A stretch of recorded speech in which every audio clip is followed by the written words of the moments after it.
नमस्कार दोस्तों, स्वागत है आपका अपना यूट्यूब चैनल माइनिंग सरोवर विशाल पर। तो DGMS circular and general safety का हम लोग पार्ट 2 लेकर आ रहा हूँ। मतलब उसमें मैंने पहले क्लास में जनरल सेफ्टी पढ़ाया था। अब एमसीक्यू डीजीएमएस सर्कुलर का हम लोग करने वाले हैं। तो चलिए एक एक करके हम लोग करते हैं। तो चैनल पर नए होंगे तो चैनल को सब्सक्राइब जरूर कर लीजिएगा और अपने बड़े भाई बंधुओं में जो भी होंगे उनको शेयर जरूर कीजिएगा। यह क्लास बहुत बेनिफिट्स होगा mining mate, blaster, foreman, DGMS first class, second class manager के लिए भी जरूरी होगा। क्वेश्चन 1 से शुरू करते हैं हम लोग। इसमें कुछ टोटल 25 क्वेश्चन होंगे। हिंदी इंग्लिश दोनों में मैं कोशिश करूंगा हिंदी में आपको ज़्यादा बताने की और पढ़ाने की। खान पट्टी क्षेत्र के अंदर किसी कर्मचारी की दिल का दौरा पड़ने से मृत्यु हो जाती है तो यह किस श्रेणी में आता है? माइनिंग सांख्यिकी दुर्घटना, माइनिंग गैर सांख्यिकी दुर्घटना या गैर माइनिंग दुर्घटना। तो इसका सही ऑप्शन बी माइनिंग गैर सांख्यिकी दुर्घटना के अंतर्गत आता है। नेक्स्ट क्वेश्चन 2 है, तो हम लोग हिंदी में देखेंगे।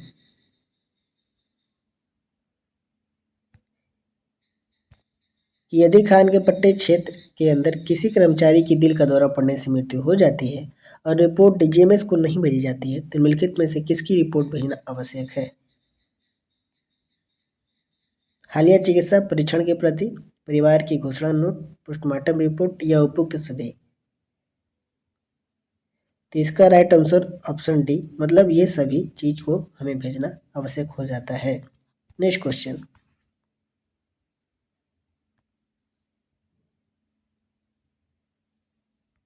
साइज ऑफ फोरमैन की बात कर रहा है। तो पूरी तरह से यंत्रीकृत मतलब मैकेनाइज ओपन कास्ट खान में फोरमैन जिलों का आकार क्या होना चाहिए? डिस्ट्रिक्ट पूछ रहा है। तो 1 से अधिक पावर शामिल नहीं होनी चाहिए, 2 से अधिक पावर शामिल नहीं होनी चाहिए या 3 से अधिक पावर शामिल नहीं या 4 से अधिक पावर शामिल नहीं। तो इसका right answer option number B, 2 से अधिक पावर शामिल नहीं होनी चाहिए। Option B is right answer. Next question number 4। यदि किसी खान में 1 से अधिक सर्वेयर नियुक्त किए गए हैं तो योजनाओं और खंडों पर कौन हस्ताक्षर करेगा? प्लान एंड सेक्शन पर कौन काउंटर साइन करता है? तो इसने योजना तैयार की, वरिष्ठ अनुभवी सर्वेयर या कोई भी सर्वेयर? तो वरिष्ठ अनुभवी surveyor, option B is right. Countersign की तो वो मैनेजर करता है, लेकिन काउंटर साइन की नहीं, सिग्नेचर की बात कर रहा है। 1 से अधिक तो उसमें अनुभवी जो सर्वेयर होता है वो साइन करेगा। क्लियर? Next question number 5। इसमें बोल रहा है कि foreman open cast daily report format is given, मतलब फोरमैन ओपन कास्ट की दैनिक रिपोर्ट का प्रारूप किस परिपत्र मतलब रिपोर्ट में हुआ लिखता है? तो इसमें कुछ सर्कुलर दिए गए हैं, तो कौन सा सर्कुलर हो जाएगा? Option A, option B, option C, option D. तो इसका right answer option number A, मतलब सर्कुलर जनरल 3/90 हो जाएगा।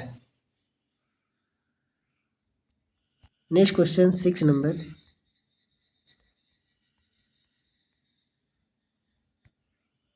1:2000 का स्केल परियोजना बनाते समय त्रुटि की सीमा क्या हो सकती है? तो 50 सेंटीमीटर का, 25 सेंटीमीटर का, 10 सेंटीमीटर का या 5 सेंटीमीटर का। तो कौन सा ऑप्शन सही हो जाएगा? तो सी आपका ऑप्शन सही हो जाएगा। 10 सेंटीमीटर का आपका एरर हो सकता है। Question number 7। क्वेश्चन नंबर 7 क्या है? क्वेश्चन नंबर 7 में बोल रहा है कि अगर 1:1000 स्केल परियोजना बनाते समय त्रुटि की सीमा क्या हो सकती है? अभी 1:2000 का देखा, अब 1:1000 का देखेंगे। तो 50 सेंटीमीटर, 25 सेंटीमीटर, 10 सेंटीमीटर या 5 सेंटीमीटर। तो इसका ऑप्शन नंबर डी 5 सेंटीमीटर का आपका एरर हो सकता है। Next question 8 number. इसमें लिखा है दो तरफा यातायात वाले हॉल रोड के मोड़ों पर न्यूनतम दृश्य दूरी कितनी होनी चाहिए। दो तरफा यानी एक वन वे होता है haul road, at two way होता है। तो दो तरफा अगर है तो उसमें कॉर्नर पड़ता है, तो उसमें अगर न्यूनतम डिस्टेंस एटलीस्ट बोल रहा है तो होनी चाहिए तो 10 मीटर का, 20 मीटर का, 30 मीटर का, 45 मीटर का। तो 30 मीटर का न्यूनतम डिस्टेंस होना चाहिए। Option number C is right. Next question, जैसे कि 9 नंबर दिया है कि जो आपका bench width in mechanised mine shall not be less than, यानी यथाकृत जो मैकेनाइट खानों में बेंच की चौड़ाई कम से कम कितनी होनी चाहिए। तो सबसे चौड़े मशीन की चौड़ाई के +2 मीटर, या डंपर की चौड़ाई का 3 गुना यदि डंपर चलता हो, या बेंच की ऊंचाई के बराबर, या उपयुक्त में से जो भी अधिक हो। तो ओपन कास्ट में जो भी हो मैकेनाइट माइन, उनमें चौड़ाई कम से कम आपका इनमें से जो अधिक होता है वही होता है। तो इस हिसाब से आपका option number D right answer हो जाएगा। इन सब में से जो अधिक होगा उसको हम लोग लेते हैं। Question number 10, in hall road two way traffic required with not less than, जैसे कि हॉल रोड में अगर दो तरफा यातायात के लिए न्यूनतम चौड़ाई कितनी होनी चाहिए। तो सबसे बड़े वाहन की 3 गुना, सबसे बड़े वाहन की 2 गुना, या सबसे बड़े वाहन की चौड़ाई के बराबर। तो 10 नंबर क्वेश्चन का राइट आंसर ऑप्शन नंबर ए, सबसे बड़े वाहन की चौड़ाई का 3 गुना होना चाहिए। सबसे बड़े मशीन के या वाहन के या व्हीकल के 3 टाइम्स होना चाहिए।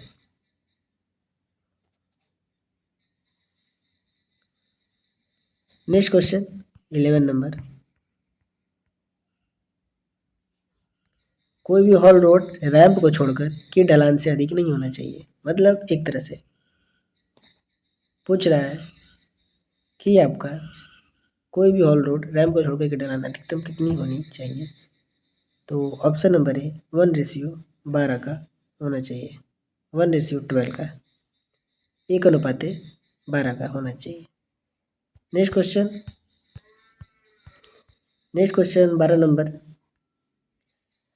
इन small ramp a gradient up to may be permitted, यानी छोटे रैंप में अधिकतम कितनी ढलान की अनुमति दी जा सकती है। तो छोटे रैंप में हम लोग अधिकतम 1:12 या 1:12, 1:10, 1:16, 1:5। तो इसका राइट आंसर हो जाएगा ऑप्शन नंबर बी, 1:10 का होना चाहिए। नेक्स्ट क्वेश्चन है आपका 13 नंबर, प्रत्येक उत्पादन शिफ्ट में ओपन कास्ट कार्य किसके नियंत्रण में होना चाहिए। जो आपका एवरी शिफ्ट में प्रोडक्शन होता है उसमें आपका ओपन कास्ट कोई वर्किंग है तो उसमें कितना, मतलब उसको कार के नियंत्रण में होना चाहिए। तो फोरमैन के नियंत्रण में, या माइनिंग मेट, या असिस्टेंट मैनेजर, या ब्लास्टर। तो इसका सही ऑप्शन हो जाएगा option number C, assistant manager के अंडर में होना चाहिए। नेक्स्ट क्वेश्चन 14, प्रत्येक ड्रिल किए जाने वाले डीप होल को कौन चिन्हित करेगा। Every deep hole to be drill shall be mark by, तो माइनिंग मेट, ब्लास्टर, फोरमैन, या सहायक प्रबंधक। तो 14 नंबर का सही ऑप्शन ऑप्शन नंबर बी आपका ब्लास्टर हो जाता है। वहीं ड्रिल किए जाने वाले डीप होल को मार्क करता है। और ब्लास्टर का काम है कि हमने ड्यूटी एंड रिस्पॉन्सिबिलिटी आप लोगों को ब्लास्टर का पढ़ाया है, वहाँ से आकर आप लोग वीडियो देख लीजिएगा। नेक्स्ट क्वेश्चन है 15 नंबर,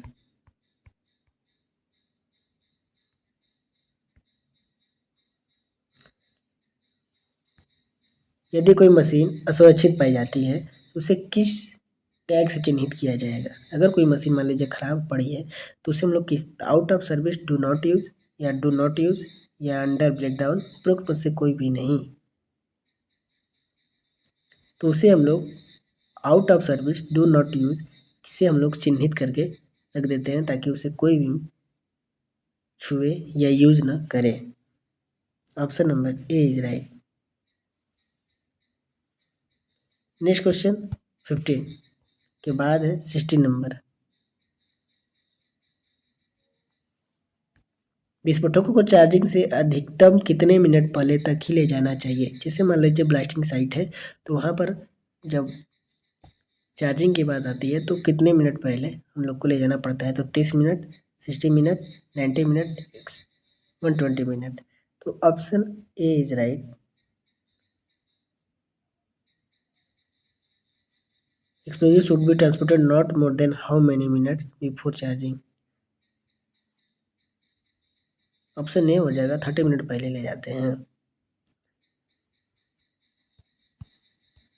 नेक्स्ट क्वेश्चन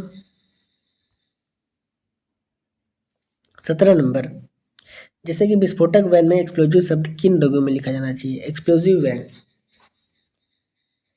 तो इसका लाल अक्षर में लिखा होना चाहिए और सफ़ेद पृष्ठभूमि पर, यानी ऑप्शन नंबर 20 सही हो जाएगा। रेड कलर से लिखा होना चाहिए लेटर आपका और सफ़ेद पृष्ठभूमि रहेगी, यानी बैकग्राउंड। ठीक है, सफ़ेद बैकग्राउंड पर लाल अक्षर से लिखा होना चाहिए एक्सप्लोजिव। नेक्स्ट क्वेश्चन आपका 18 नंबर। विस्फोटक वैन पर एक्सप्लोजिव शब्द की न्यूनतम ऊंचाई, अब उसकी ऊंचाई की बात कर रहा है कि जो एक्सप्लोजिव लेटर लिखा रहेगा उसकी ऊंचाई क्या हो जाएगी। तो 15 सेंटीमीटर, 10 सेंटीमीटर, 5 सेंटीमीटर, 20 सेंटीमीटर। तो इसका सही option A is right, 15 centimetre उसकी हाइट रखी जाएगी। Next question 19 number. 19 number question में क्या कह रहा है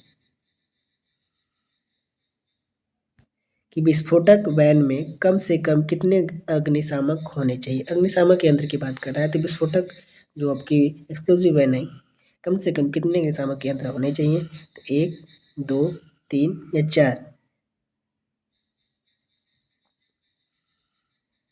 तो option number B is right, 2 होने चाहिए।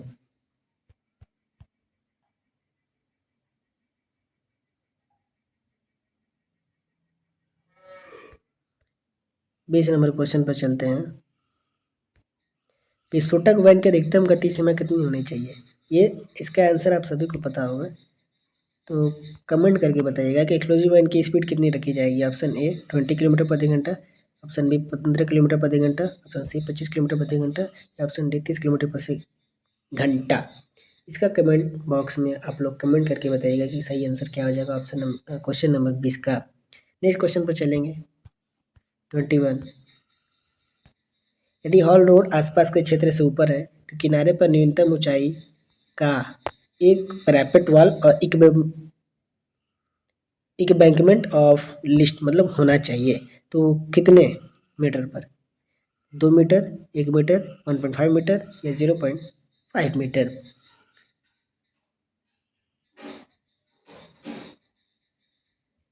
तो इसका सही आंसर हो जाएगा 1.5 मीटर पर। ठीक है, next question 22। Code of practice के कार्यान्वयन मतलब who is responsible for implementing code of practice. Code of practice के लिए कौन रिस्पॉन्सिबल होता है। तो सहायक प्रबंधक, फोरमैन, प्रबंधक, मालिक या विक्रेता मतलब ऑनर या एजेंट। तो सही ऑप्शन इसका करेक्ट कौन सा हो जाएगा। तो सी, प्रबंधक यानी मैनेजर होता है।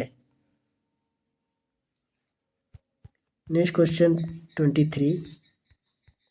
क्या है 23 में। माइनिंग मेट ओपन कास्ट की दैनिक रिपोर्ट का प्रारूप किस परिपत्र में दिया गया है। सर्कुलर की बात कर रहा है। तो option A, option B, option C, option D. तो इसका बी करेक्ट हो जाएगा। सर्कुलर जनरल 4 1990 हो जाएगा। 24 number question.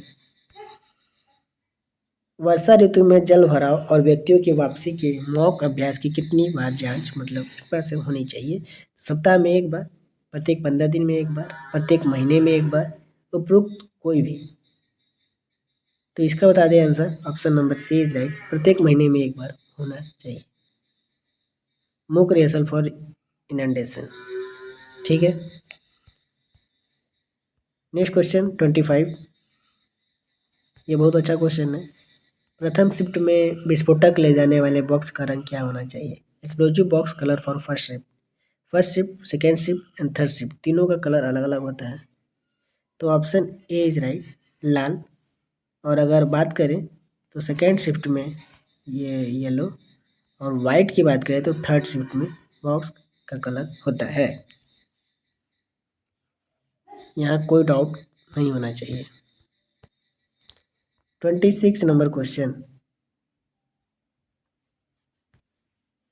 Explosive box colour for second shift, तो हमने भी बताया था सेकेंड शिफ्ट। तो सेकेंड शिफ्ट के लिए कौन सा बॉक्स का कलर यूज़ किया जाता है? तो ऑप्शन बी, पीला कलर का यूज़ किया जाता है। ठीक, आई होप आपको ये सेशन और क्लास पसंद आया हो। तो ऐसे ही एमसीक्यू लाता रहूँगा। तो यहाँ पर आपको सर्वे का ज्ञान, माइनिंग की पहचान से रिलेटेड सब कुछ मटेरियल प्रोवाइड किया जाएगा। ऐसे ही हमारे चैनल से जुड़े रहें और अपने छोटे बड़े भाई बंधु के पास यह क्लास जरूर शेयर करिए।